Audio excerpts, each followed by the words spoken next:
আসসালামু আলাইকুম সুপ্রিয় দর্শক, চলে আসলাম আরও একটি ভিডিও নিয়ে। আগামীকাল 4 আগস্ট রোজ মঙ্গলবার। এই মাত্র পাওয়া ঝড় বৃষ্টি, নিম্নচাপ ও ভারী বর্ষণ নিয়ে আবহাওয়ার সর্বশেষ খবর।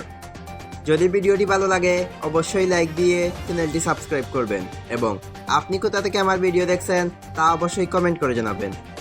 মৌসুমি বায়ু সক্রিয়তা কমে আসায় দেশে ভারী বৃষ্টির প্রবণতা কিছুটা হ্রাস পেয়েছে। তবে রংপুর, রাজশাহী ও চট্টগ্রাম বিভাগের কোথাও কোথাও বিক্ষিপ্তভাবে বৃষ্টি হয়েছে। আবহাওয়া অধিদপ্তর জানিয়েছে, চলতি সপ্তাহ জুড়ে সারা দেশে বৃষ্টিপাতের প্রবণতা আরও কমতে পারে।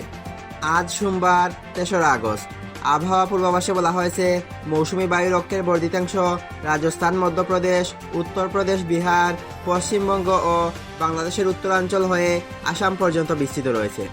বর্তমানে মৌসুমি বায়ু বাংলাদেশের উপর মোটামুটি সক্রিয় থাকলেও উত্তর বঙ্গোপসাগরে এটি মাঝারি অবস্থায় রয়েছে। এর প্রভাবে আগামী 5 দিন দেশে বৃষ্টিপাতের প্রবণতা কমতে পারে। পূর্বাভাস অনুযায়ী সোমবার রংপুর, ময়মনসিংহ ও সিলেট বিভাগের অনেক জায়গায় এবং রাজশাহী, ঢাকা, খুলনা, বরিশাল ও চট্টগ্রাম বিভাগের কিছু কিছু স্থানে অস্থায়ীভাবে দমকা হাওয়া সহ হালকা থেকে মাঝারি ধরনের বৃষ্টি অথবা বজ্র সহ বৃষ্টি হতে পারে। এছাড়া রংপুর, ময়মনসিংহ ও সিলেট বিভাগের কোথাও কোথাও মাঝারি ধরনের ভারী থেকে ভারী বর্ষণ হতে পারে। আবহাওয়া অধিদপ্তর জানিয়েছে, এ সময় সারা দেশে দিন ও রাতের তাপমাত্রা প্রায় অপরিবর্তিত থাকতে পারে।